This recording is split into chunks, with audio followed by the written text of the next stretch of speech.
Good afternoon, folks, or good day, folks. I talked about the Lydian scale in a previous video where I emphasized that this scale must be used creatively so as not to sound like playing an exercise or an etude while you are improvising. In this video, I will talk about another Lydian-oriented scale, and that is the Lydian augmented scale or Lydian augmented mode.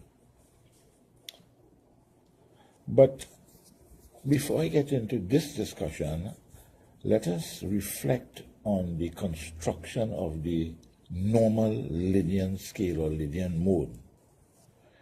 The Lydian scale represents the fourth mode of any major scale. So you get a major scale, find the fourth scale degree, and start the major scale from the fourth degree till the upper fourth, and that is called a Lydian scale. It can also be viewed as a major scale with a raised fourth degree. One can name a raised fourth degree as a sharp 11 or an augmented 11 or an augmented fourth, or if you wish, you can name it as a flatted fifth, an interval of a flat 5. In more technical terms, I would say a textbook terms, we can call the raised fourth an interval of a tritone, meaning 3 whole tones, tritone. So from a note, you go up 3 whole tones and you would have arrived at an interval of an augmented fourth slash augmented 11 slash flat 5. Now, there's a lot to be said about the interval of a tritone and its application in jazz improvisation. Of course, this could be the topic of a future video presentation. The Lydian augmented scale can be viewed as a major scale with both a raised fourth, if you want to call it an augmented fourth, and a raised fifth or an augmented fifth scale degrees, right? And the Lydian augmented scale represents the third mode of any melodic minor scale. The scale can be played over altered dominant 7 chords, particularly dominant 7 chords with a raised fifth. But because it also contains a raised fourth or an augmented fourth or an augmented 11 or flat 5, it can also be applied to a dominant 7 with a flatted fifth. Okay, so now the chord type or the chord quality assigned to a Lydian augmented scale is called a major 7th with a sharp 5, or if you want to call it an augmented major 7th, right? It's a very haunting sounding chord. It's a very, some people call it a movie chord or a theater chord, whatever it is, because it's very haunting. It's very, it kind of has a bit of ambiguity in its song, where it can go anywhere. Now, the spelling of a major 7 sharp 5 chord can be simplified by referring it to as a major triad over a sharp 5 bass note. For example, E flat major 7 sharp 5, or if you want to call it E flat augmented major 7, can be visualized as a G major triad over an E flat bass. So, having said that, let me just play the sound of that haunting song. That's in this case, I'm going to use a D flat major 7 sharp 5. That kind of haunting song. Now, there's a lot of stuff that is inherent in that chord, and it also has a parent scale.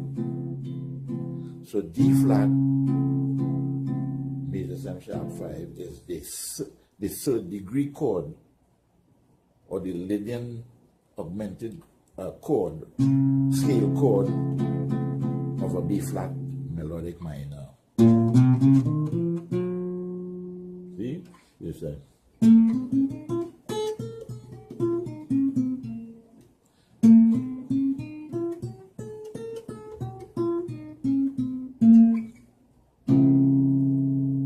See how it fits? Right. Now, if we leave out the major 7 note, which is this, leave it out, and just play the lower partials again. You get an ordinary D flat augmented, which is 1, 3, sharp 5. Now, like a diminished chord, which repeats itself in minor thirds. Like, for example, let's take a little example. Let's say we are playing a G diminished. If I go up 1.5 steps, which is a minor third leap from the root of the chord, which is E. Now it's a G diminished, but I wouldn't. It can have 4 roots. The root is the G is in the upper structure. If I go up 1.5 steps, I'll get this. It's the same chord, but it's revoiced. Go up another minor third, revoiced again, and okay. So I'm just using that as an example to show you where it's a symmetrical type of chord. The same thing with an augmented chord. So let's go here. The augmented chord repeats itself. Instead of a minor third, no, an interval of minor third is called a sesquitone, meaning 1.5. The word sesqui is a word prefix that means 1.5. Okay, never mind that ruckus. It will go up major thirds, and to get to a major third, you have to play 2 whole steps. So, see, so that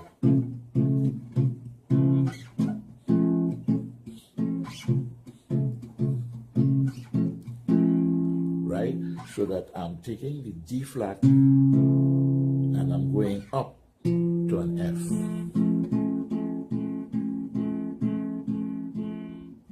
Right? Major third interval. So that is a characteristic of that augmented chord. But when we add that major 7th note, it doesn't change the procedure. The procedure is you can take it up a minor third, so you're going to have D flat, major 7 sharp 5, move up a major third, and you will get an F major 7 with a sharp 5.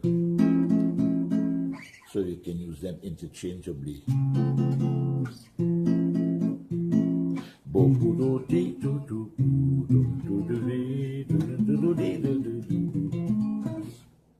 Okay, so once we understand that, we have to now find places in our music or in our improvisation where we can utilize that haunted type of sound. Now you have to be very careful. You don't want to sound like a robot, and you don't want to sound boring. So what you do is you will intersperse that type of sound in your normal tertian type of improvising. So let's see. Now just remember that D flat, major 7 sharp 5, the parent of that is B flat melodic minor. So anything that you're doing with a B flat,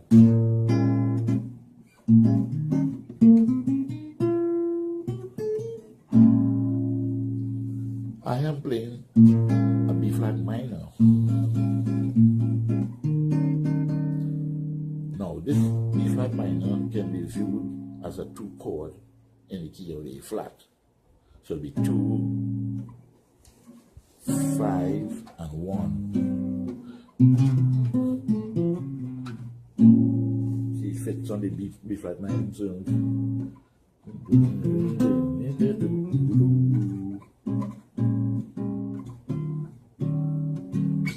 now, we said we can view it as a major triad over a fundamental, and a fundamental meaning a bass note that is a flatted fifth, or sharp 5, not flat 5, sharp 5th. So, if I look at,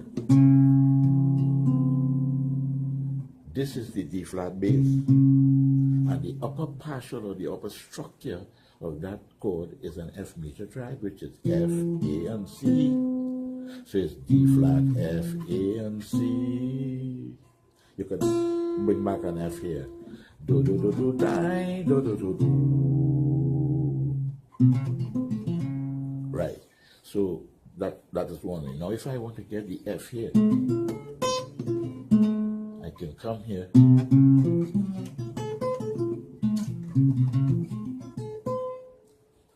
Go up a major third and do the same thing.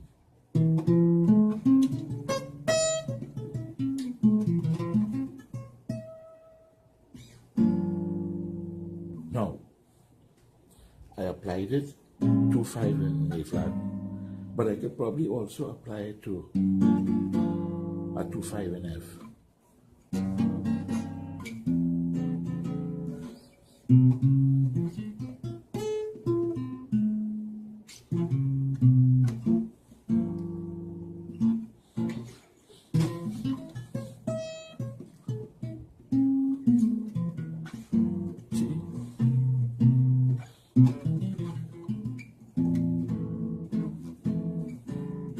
Right?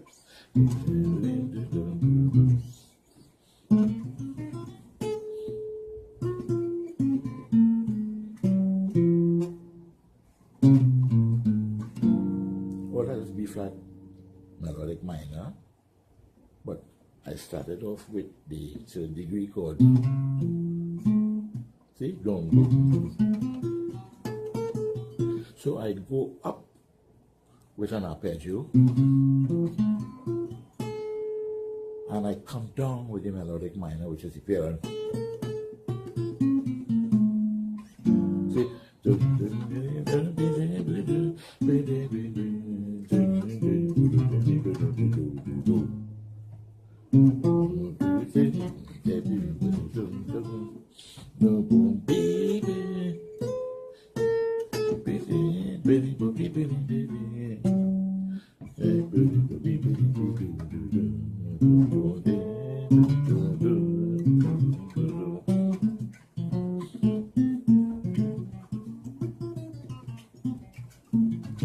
So you see, I used it in a way that it fits in with the rest of the other colors. Okay, so let's get back to that haunting song. Go up a major third, get a similar song, and go back. Now, of course, when I play up the major third and I get the F major 7 sharp 5 or the F augmented major 7, that has a parent also. And that parent will be a D melodic minor. You hear that? Then go down, D flat, has a parent which is the B flat. So it follows that I can use two scales interchangeably when I'm dealing with those two chords. The one here and the one of a major third. So I'm playing a D flat melodic minor. Going to B flat.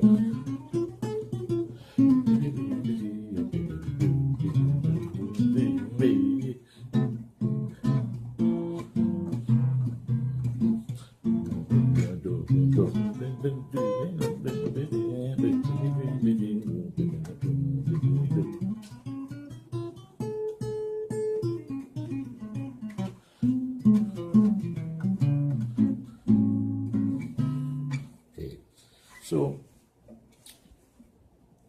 work with it, see what you come up with. You may have some great ideas that I may want to steal from you. I'm just scratching the surface of what has to be done. I just want to keep it down to basics and not get too very complicated and too academic about it. Because at the end of the day, it's the sound that dictates how you mold things and how you fashion your lines. And you use these arpeggios or these extracts from scales will just be more or less a means to an end and not an end in itself. So, but you have to drill down, and exercise like, see?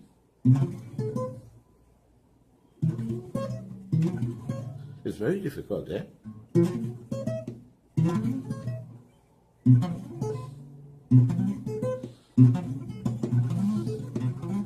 Now remember that repetition is the mother of perfection. So you have to drill and drill and drill. And what I normally do, those boring exercises, just to build technique to play those arpeggios within the confines of the chord.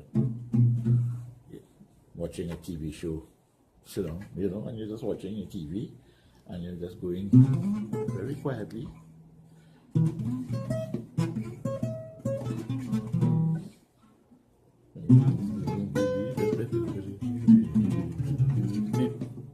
It's not easy.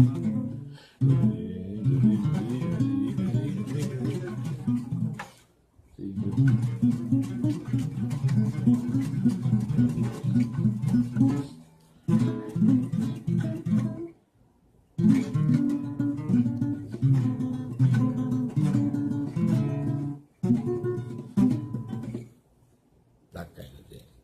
So, I leave you with that for the time being until another presentation of it. And I will do some clips, audio clips, to go with this presentation, so you can have an arsenal of information, a repository of melodic patterns and licks coming out of those chords. And that chord is a very modern chord, and the modern composers and the modern jazz players are using that type of Lydian song, right? It's an ambiguous song, but when you listen to the giants, when they play that type of scale or chord, they do it in a very creative way where it fits into the whole scheme of that music, so it doesn't sound contrived or figured. That's the trick when you're dealing with diminished, augmented, and any altered types of dominant chords. You have to be very, very careful how you use it, and not just play it willy-nilly because we want to gallery ourselves and show that we know things. You have to. It's like a speech, right? You have to have a bit of syntax and grammar within your improvisation just like any language, so that you can have a smooth conversation and the listener can internalize it and take it away with them. But if you play a bunch of fast licks on those things that really doesn't make any melodic sense, there must be some melodic sense in your playing. You must be able to hear the melody of the song or the tune, whatever it is in your playing. You must be able to hear it within your improvisation, right? And sometimes those things you may not want to do an overkill on it, but you may want to use it as what they refer to as virtuoso fills. You play the melody, whatever it is, and then fill with an augmented major 7 to a diminisher or whole tone or what have you. Good luck, and I'll see you at another point in time. Thank you.